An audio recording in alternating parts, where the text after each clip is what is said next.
Welcome to Retail Reimagined, and I'm your host, Jitendranath Patri, Principal Consultant at Xeno.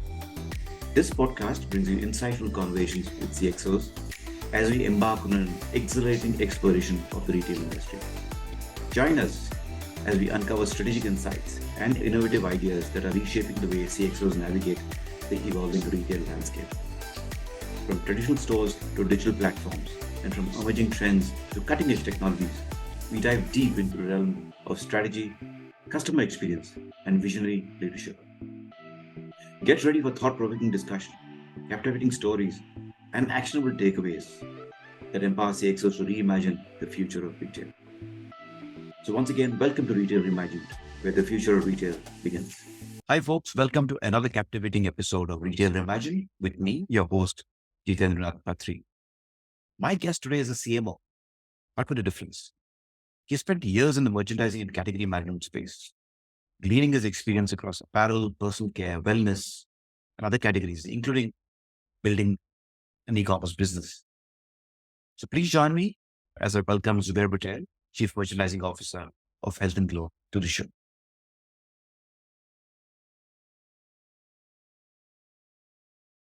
You. Zubair, thank you so much for taking the time and welcome to Retail Reimagined. Yeah. And I'm sure this is going to be pretty insightful, the conversation that we're going to have. Because I was just going through and kind of thinking back. We spent nearly 11 years together, right? Correct. And that's the time that I've spent in retail. You were there before. You're still spearheading category management here with Health and Glow. So you've literally seen retail kind of just grow, right? I don't know if kind of grow, transition, whatever, right? From apparel to personal care, wellness. Yeah. Just walk us through the journey. It was fascinating. I would like to hear this, man. I'm sure the audience is Yeah. good too. Sure, Jiten. So I got interested in retail when way back in Bombay in the mid 90s. As a young guy, I used to see this fascinating store, Shopper Stop in Andheri, glittering in at the night like a diamond, And that was probably the first department store in the country focusing on apparel, accessories, etc. And my first love, of course, was journalism. I wanted to get into the Times of India. That was my plan. But then it went out of the window once I saw this tour. And I was captivated. I was fortunate to get a role with them. And I started my journey from that one store. I was in operations for the initial part of my stint with Shopper Stop and gradually was able to see the transition and the growth of that format as it expanded to Bangalore, Hyderabad, Chennai, Delhi. And along the way, I moved from operations to the backend function of buying and merchandising. And it was a very fascinating time, I think, for not just us as retailers, but even the Indian consumer to get exposed to world-class retail. And post that, of course, I was with a few brands, national and international, and then came back into retail. So yes, it's been fascinating to see the evolution of the industry, and I consider myself very, very fortunate to be a part of it. And what we are experiencing right now, as it's changing, evolving so rapidly, I think is the best time to be in the retail industry. Couldn't be better. Fantastic. Yeah, I think when you talk about that, I think makes me want to come back. You're in it. I do. Very much, very much. So anything that any highlights that came along the way that kind of relevance that you think made a difference or kind of created learning for yourself, for you? 100%, 100%. So I think the values that we started off with back then, I think hold true even today. Now, very simple, basic things, Jitin, like no matter how much amount of planning we do at the back end, how many strategies we chart out, I think it all comes to play. It all comes to life at the karma bhumi, as they say, right? At the floor, shop floor. Right. And I think nothing can match a certain amount of time that is spent at the retail shop floor every week, if not every day. And that's something as a discipline I have tried to do. I have done all my life.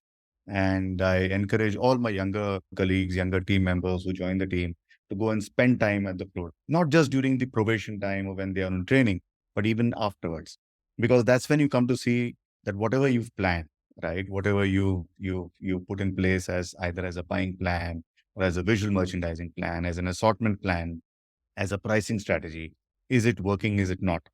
Data, of course, can tell you, can help you draw inferences at the surface, but I think the why is something that can only get answered at the shop floor. And that is something as a discipline, I think as a value was instilled way back then at Shopper Stop, and I've carried through my life. I think so that holds true. The other thing is, of course, partly related to that is to have key people in the system with whom you can pick up the phone and you'll get to understand what's happening and why, right? And these would be colleagues in operation. These would usually be even the sales assistants, our colleagues who are engaging with consumers, who are getting the first-hand information of what's happening, Right. what are consumers moving towards. Mm. And that is something that data cannot tell you. That is something that you can, of course, with a keen sense and a keen eye, pick up as a trend from information from data.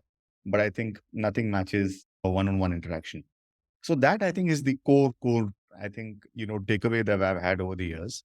Of course, keeping an open mind, whether it's been the fashion industry, where every season, every 6 months, we would look at new fashion, new trends, sometimes outrageous, right? Where logic would say this is never going to work.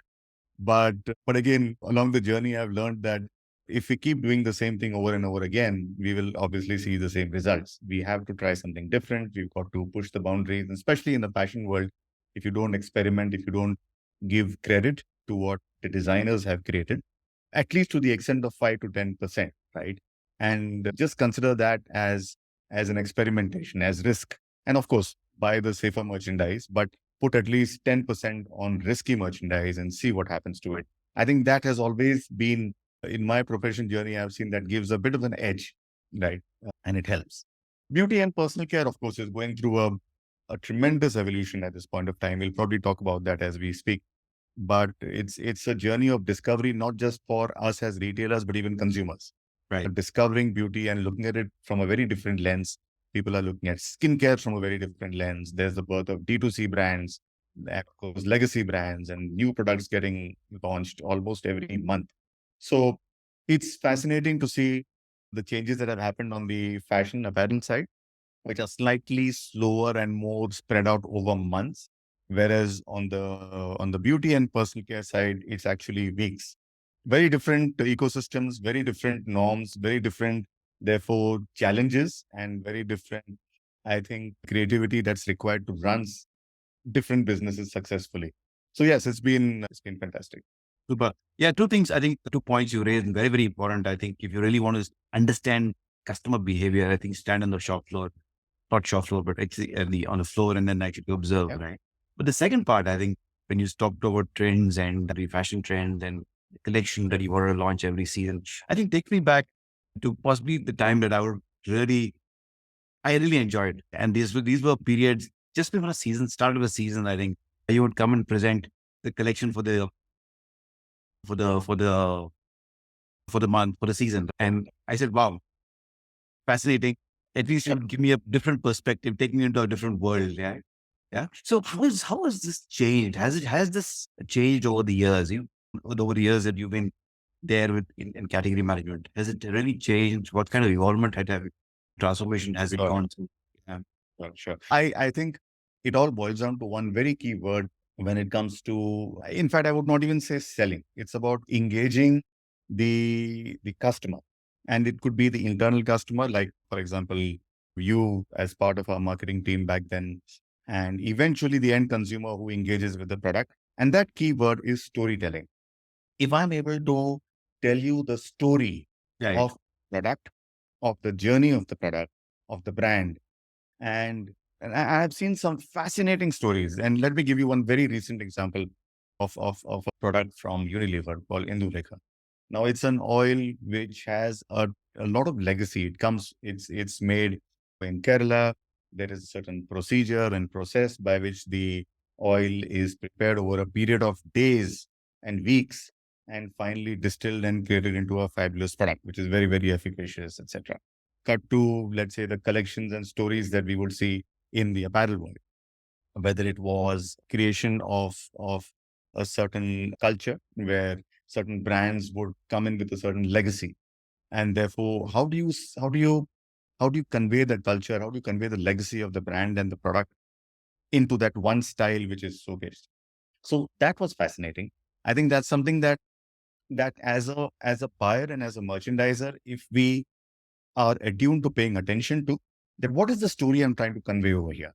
What is going to captivate the customer into saying, hey, I want to buy into this. I don't want to buy the product, but I'm going to buy into the story. And the product is representative of that. And I'm going to live and experience that.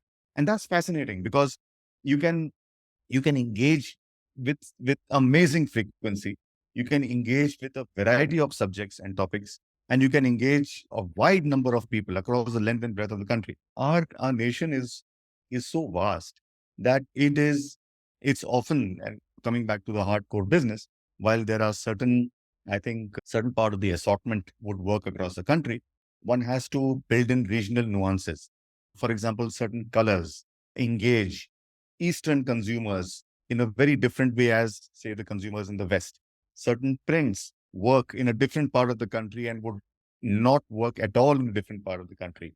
Certain silhouettes, whether it could be trimmer fits, whether it could be short sleeves, whatever, would work very differently, and needless to say, fabric basis. So encompassing the whole of India into one assortment is brilliant. And that's what is so enjoyable about this role. Because what you create with, let's say, in fashion apparel, with 6 months and 8 months in advance, would need to take care of the needs of the consumers and engage with them and tell the story to them 6 and 8 months down the line. As come to the beauty and personal care industry, there is so much that's happening on skincare, on makeup, on hair care. And there it's about engaging with consumers with different concerns. So there's a lot of storytelling that one can do. In fact, I've been amazed with the number of D2C brands that I've got launched in the hair care segment, taking care of curls. Now, so many Indian women and men have got curly hair. And all these years, they've been using the same products that everybody else was using. But their hair needs a different kind of care. They need a different conditioner, they need a different shampoo, you need a different serum, and that's engaging, right? So there's tremendous storytelling that can happen over there. So I think as a as a planner, it's very important for us to have that key element. And whenever one plans an assortment, and say, what is the story I'm trying to tell? What is it I'm trying to convey over here? How is it going to engage with a consumer, even when there is no assistance? And I think that should be the end goal. Super. Excellent point on storytelling. And I'll come back to it a little later because I have a very sharp question to ask you. But before I go there and I get there, in all of this, right? How much of data do you really leverage data and analytics in at least currently, right? Or how was it even done in the past when you're planning and you're doing this kind of assortment for different regions, for different personality types, and so on and so forth, right? Because I really see things getting far more relevant, far more personal that way, right? This personalization, not from a very marketing perspective, but you're like literally personalizing their taste. Right? Correct. Yeah. So how much of data do you really look into? Do you leverage data and then rely on analytics? For sure. I'll go one step before that, Jiten, and just talk about the evolution or the different ways in which the buying and merchandising function has been represented in different organizations. So I've been part of teams where the buying and merchandising teams were different, distinct, where the buyers would engage with brands, manufacturers on product, keeping in mind trends and forecasts, would ensure that engaging product is brought in. The parameters that they would look at for performance, the buyer would look at, first and foremost, would be, of course, the product sell through, right? How much have we sold at full price, etc. How much has been had to get discounted, and also give inputs on presentation of the product, on planograms in the case of front end, but also visual merchandising. What's the story that we want to convey, etc. Right. The merchandisers, on the other hand, would be largely and of course, today even buyers have to be number driven. You'll never be a good buyer otherwise. But the merchandiser would be the watchdog of profitability, making sure that the product has come in at the right time, got allocated to the right stores. If certain stores are selling options and SKUs faster, how do we make sure that the merchandise is moved and it's optimized? Make sure that the full price sell through is optimized. Make sure that you kick in with promotions and liquidation at the right time, and therefore you reduce your residual inventory as much as possible. Also, looking at shifts in terms of data, right? You say that certain fits, certain fabrics, certain colors are outperforming, selling faster. Therefore, you plan that much more, and therefore keep giving inputs to the buying team. Now, that's where the buyers and merchandisers work in tandem. It requires a lot of openness from both sides to and respect, I think, for the inputs that are coming in. So the merchandisers might need to step out of their comfort zone and say, hey, you know what, you're experimenting with this particular fit, with this particular fabric, etc., a little bit more. But maybe there's some value that the buyers are bringing in because they've got a little bit of a forward thought to it. At the same time, the buyers have to also accept failures along with successes with a pinch of salt and say, okay, I brought it, it didn't work. Let's not fall in love with the merchandise. And that's often error that a lot of buyers do. You get so you believe in your range so much that you say, no, it will work. It will work. Let's not discount it right now. And so taking those calls and being a little dispassionate about it. The other scenario is where both these functions are merged into one entity, into one mind, which is the category management, right? Where the buyer and the merchandiser is one entity, where the person needs to actually have the left and right brain working in tandem. And of course, there are pros and cons to it. You don't have a check and balance in place. Your check and balance is yourself, and we're all human beings. So, but the benefit is that at least it's a seamless thought, right? As you are planning for a particular product, you're also planning for what depth I should buy it for, where should I allocate it, where will it work, what action am I going to take, what's the next line that's coming through, which will take care, and so on and so forth. So both the scenarios work together. I think they work effectively. There are pros and cons to both, but that's been primarily how it's been. In terms of data, of course, there's enough and more information that becomes available, Jiten. I think there never has been a dearth of data. Today, of course, data is more richer, but it's the inferences that one draws, Right. and the insights that one is able to cull out from it. Going forward, I think with more AI-driven data, I think the inferences and insights might become that much more easily available. Trends might become that much more visible and conscious for us as buyers and merchandisers and category managers to take cognizance of and action on. So there are colleagues of mine who say that, what's going to happen, AI, etc. But I think it's only going to enable us to do our jobs better. It's not something that we've got to. The human element of this role has always been there and always will be there, and that's an art. I think buying and merchandising is not just a science; it's also an art. Balancing the science and art of it both is key. Super. Absolutely. I think you hit the nail. You couldn't have hit the nail on the head more harder. Yeah. And another fascinating thing that I want to ask you, right? From a format like Shopper Stop, going to brands, and you come back to another largish department store like a Central. This transition between the large format store and brands, was it what is kind of differences that you had to overcome, or was it similar? So it's been fascinating to be on both sides of the table, actually. So from representing and working with a large retailer where you have your consumer across the country to buy for, to plan for, to service, and brands become an integral part of that plan of servicing that consumer and balancing the strategy between a national brand and a local brand, taking care of local demands, local nuances, and at the same time exposing consumers to fashion and trends which is one step ahead, which they aspire to, has always been something that one can do very comfortably as a retailer. You can pick and choose and kind of put together your assortment, and as I said, experiment a little bit. Let's say keep a lot of merchandise which is safer, and then you have your staples. So formulate your strategy by building brands. For brands, on the other hand, I think when I started working with the first brand that I worked with after Shopper Stop was W. W was just starting off way back then in about 2000, I think.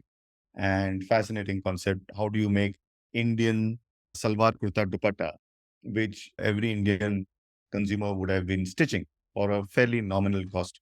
How do you make that into a branded garment? How do you make it workwear? And I think nothing better, nothing more functional than an Indian silvar kurta dupatta, which I think the knitted churidar was one of the first innovations that W had brought in back then, but a slimmer stole instead of a traditional dupatta, etc. But working out a size matrix for the Indian consumer across the length and breadth of the country again was a challenge which was taken on, and the brand did very, very well with it. And I remember I and another colleague, we took this large suitcase filled with samples and we went and met four retailers, the leading retailers at that time. To our surprise, we got an acceptance from all of them. It also was testament to the fact that one, there was need for a product like that, but two, there was also acceptance from the other side, openness to say that, okay, let's try this. So I was, for a change, selling to a retailer. And since I knew what the retailer would be looking for, you'd be looking for a certain stock turn, you'd be looking for a certain profitability, you'd be looking for certain value addition to the assortment, which I bring to the table as a brand, which is different from what you have. And how am I going to bring more consumers, more customers to your stores? I think that definitely helped. That perspective was one that eased our entry into multiple formats. And then, of course, I worked in the Middle East, which was all about scale. 300, 400, 600 stores at that time was unthinkable, at least in an Indian context. I'm talking of early 2000. And that's when one understood managing inventory when maybe holding 2 months, 3 months of inventory tops, which included in transit, on ships, which included in store, which included in warehouse. Fabulous inventory management and scale. Coming back to India, that was when international brands were coming into India. Consumers were opening up their minds and wallets to trying better products, to trying brands. And retail, of course, has evolved from then to now, but it's been fascinating. Almost every stage, there has been some evolution that has been happening. And moving back into a large format, working with larger companies like Aditya Birla and Arvind and Raymonds, etc., was again, so it's been fairly seamless for me personally to say. And I think working on both sides of the table has also helped understand what is it that the retailer or the brand is looking for, and what is it that how can one work together and tick all the boxes. Yes. And I remember, I think during the time that we were there, I think you had started working on an online transition, right? So was it a very different kind of experience? How did you really draw upon all of the learning that you had to kind of create that or move into that realm, the digital realm? That was a very challenging opportunity. And of course, I think that was exacerbated by COVID. All of us were locked down in our houses and we had to reach out to our consumers. And even every traditional retailer who had not really dabbled into Omni was, so to speak, compelled to take that Right. step. And I think uh, it was inevitable that COVID only, I think, fast forwarded what would have eventually have happened and what is today the case, because you have to be connected and to your consumer offline, online. Today, consumers discover online and purchase offline. They also discover offline and purchase online. So the consumer is seamless between offline and online. It's only imperative that every retail, every brand is accessible, whether it's to their own formats or to other platforms, but reachable and accessible to the consumer. So it was a very interesting project, and we had, apart from of course our own private label, we had large number of partners who were keen and willing to go online with us, service their consumers we were servicing through our stores.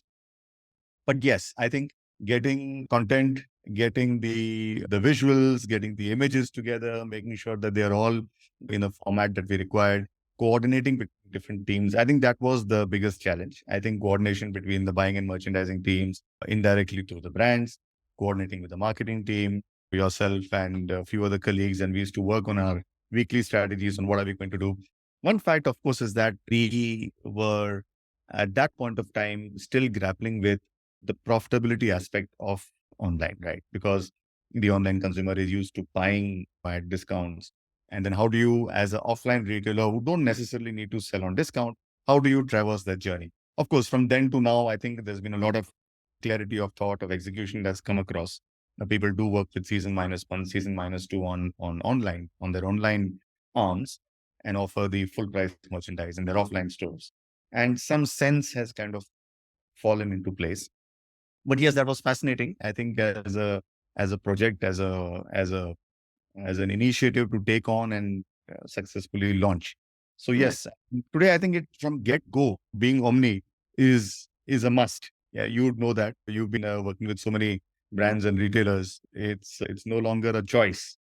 Absolutely. And that really interesting. I think you kind of just beautifully weaved it through, and which is bring to my next question is as a merchandising officer, as a merchandising head, how do you usually and how do you envision the journey of omnichannel right now? So for an offline retailer, Jiten, and again, I was speaking to a few colleagues and friends in the industry who are with the other large retailers. The Omni business brings, broadly speaking, the equivalent of one or two stores business.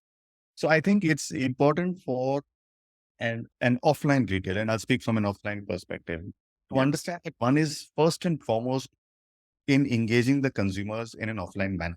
Like you are an offline retailer who's also available online. One cannot compete and one cannot go all out and take on the larger players head on. And it's not a level playing field because you can never offer the amount of discounts that are being offered. You can never offer the kind of assortment that is being offered. But what you can do though is you know your customer best. You got data of 15, 20 years of let's say, Jiten as my customer. I know the brand of shirts that he has evolved into from, let's say, 15 years ago to today. I know his family structure. I know what are the occasions in his life. I will leverage that information and reach out to him in a much more active manner than just a CRM platform, right? So using Omni to leverage, build, enhance loyalty, I think is what, and stickiness with the format. It is, in my opinion, and I might be wrong, in my opinion, the best strategy for an offline retailer. Because today you can stay connected with your customer base in a much more active manner than, let's say, in the past. And personalization, I think that's something that I want to talk about from the beauty and personal care perspective as well, but also from the perspective of even fashion. How do I personalize products for you for your special occasions? What if I can, the next time Jiten wants to buy a pair of trousers from me or a denim from me, how do I make sure that I send it to him in the length that he wants? How can I add value and give you a monogram shirt on your birthday? How can I give you a prompt on what product your son or daughter would like, and not just remind you that there's a birthday coming up, but say, hey, this is what your son might like. So here's something as a prompt. I think it's the opportunities are endless. Clearly, what I've said is just scratching the surface. There'll be enough and more intelligent minds like yours, Jiten, who will come up with many, many more creative ways of engaging with consumers. But I think that's the point. I think every offline retailer has got a rich database of consumers. And I have been fascinated many times, our colleagues at the front end. And I remember that there was this one colleague, and I'm talking about 1995, 96. His name was Anthony. And he was maybe a 5.5 foot short, but powerhouse guy. He used to sell suits in Shopper Stop in Andheri. And normally to sell, in a suits and blazers section, you normally would have guys who are by 6 feet plus, guys who can handle consumers and the product, etc., and service consumers with ease. But here was this powerhouse guy who people used to come to asking by name, saying that if Anthony is not there today, I will postpone my purchase and I'll come later. He had his tiny little booklet in his pocket where he used to have the names and numbers. And I'm sure many of our colleagues at the front end have that. But I'm saying that's the power. That was customer loyalty at its most basic level. And these were very famous lawyers and doctors of the city who would want to be serviced only by him. And of course, that was then. And here is today, when there is so much of information available, and you can not only know what the past has been for the consumer, but you can even predict what he would go for next. Absolutely. So I think that's where I think the power of Omni can be leveraged, taking CRM beyond its strength, taking loyalty to the next level. Super. Yeah, I know. And I think you're one of those few non-marketing people who I always enjoyed working with, because you were very, very focused on that. Say, hey, what can we do? Right. Yeah. And I like the fact that you brought in the storytelling thing, right? And today, I think CRM is really missing this thing. How do I build a compelling story to tell my consumers? Yeah. To tell my customer base, right? To ensure that it creates that much more stickiness, it creates that more personalization, it creates that relevancy. Yeah.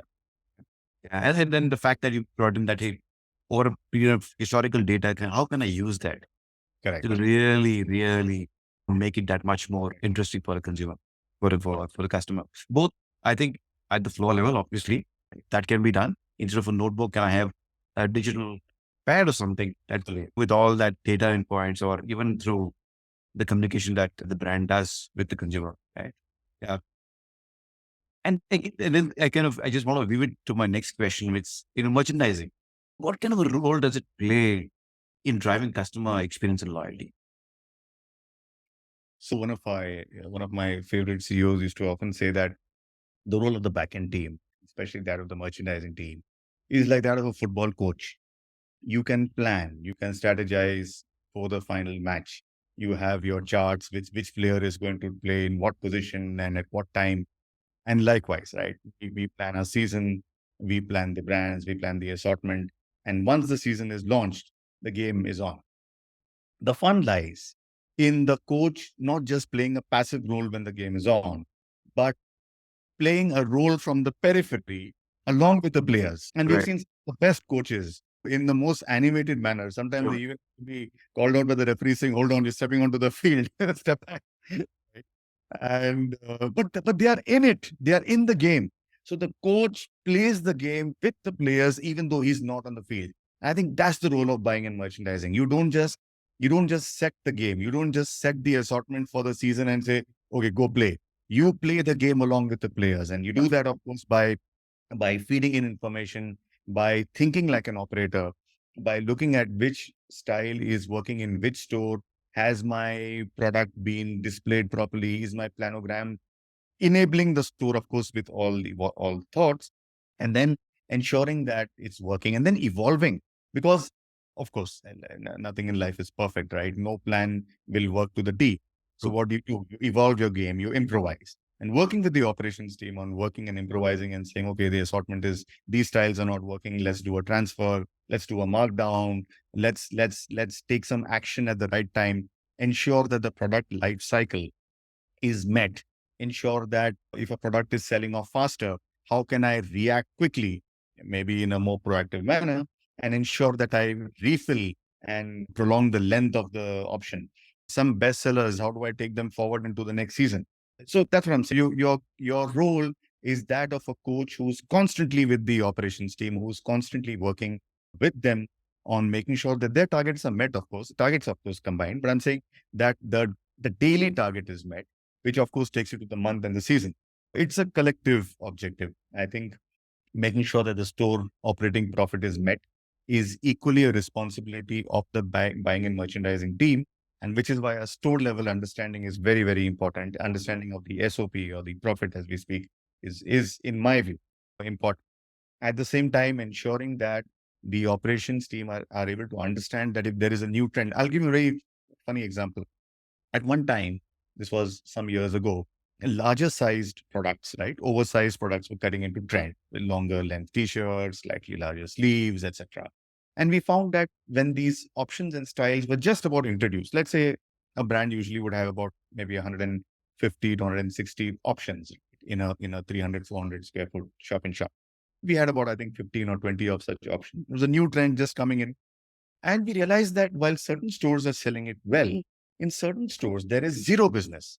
And that's when you get down to a store level understanding, you understand that, hey, what's going wrong here? How is it that there are no takers for this fashion trend, so to speak, And then you have a conversation with the store team, and then you have a conversation with the department manager, then you have a conversation with the guy who's actually on the counter.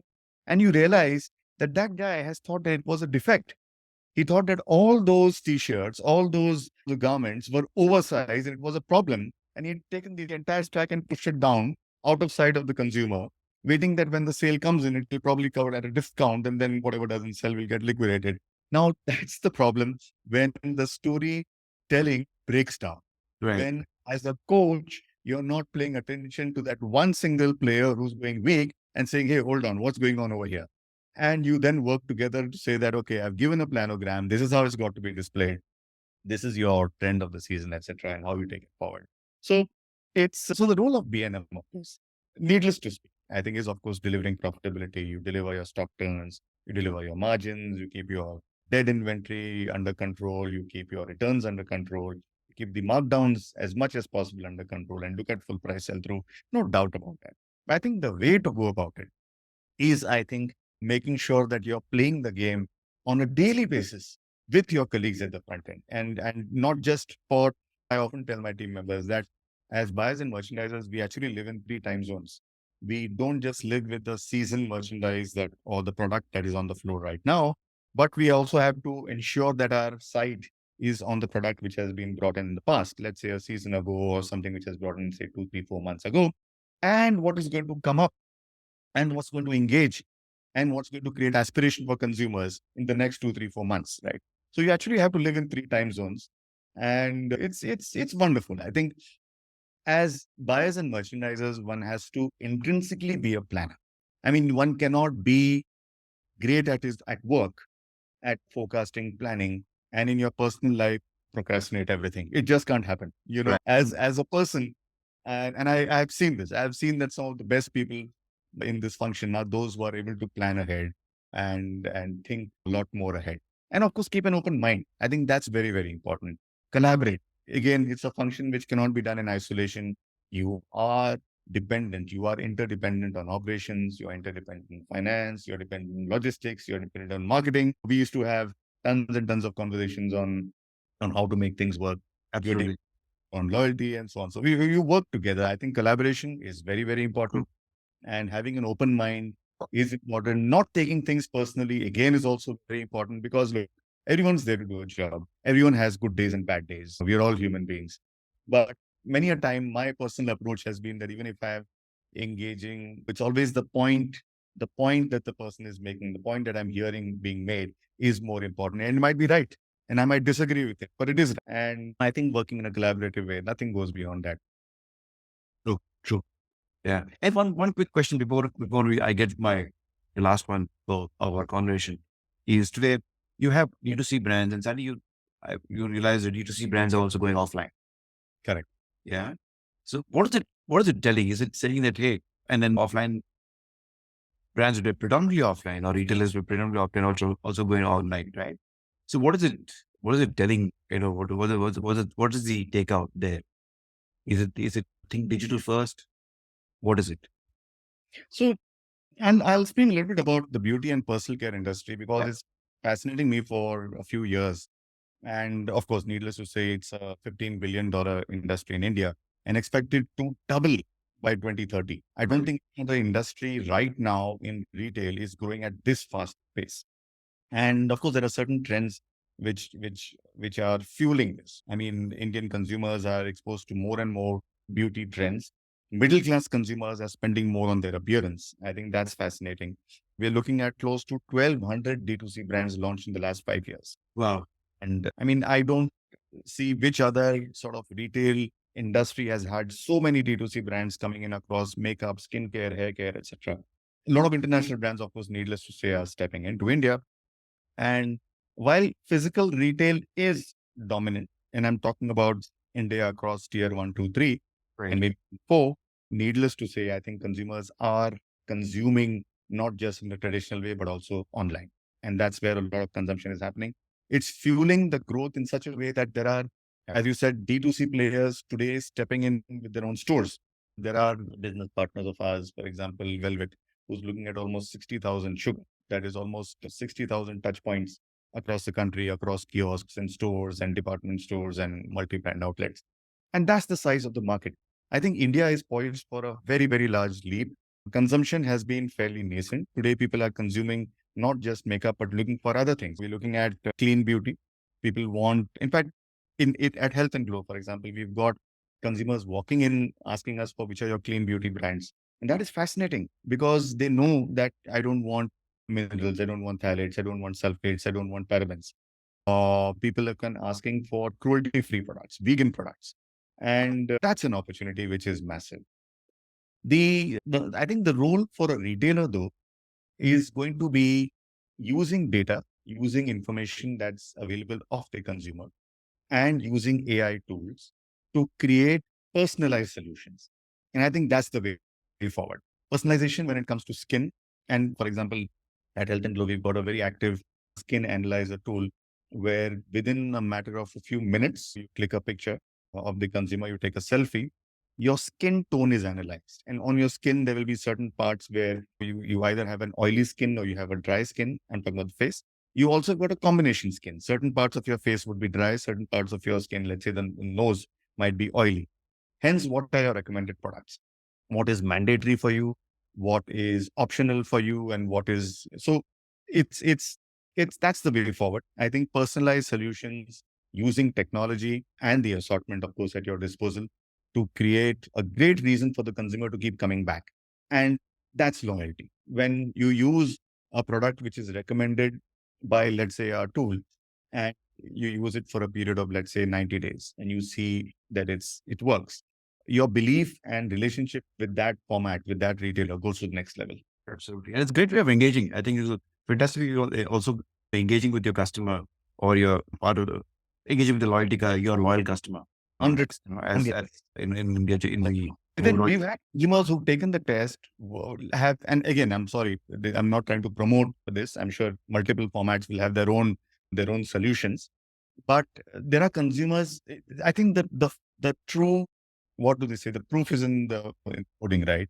When you see that a product has actually worked on reducing your acne, on reducing your pigmentation, on reducing your dry spots on your skin, on reducing wrinkles, and reducing lines, and your skin looks fabulous. I think that's the twist. That's the turning point, right? You come back and you not only use it for yourself, but you also recommend it. And we've had people who come back bringing their family members and saying, "We should try this. It works." super.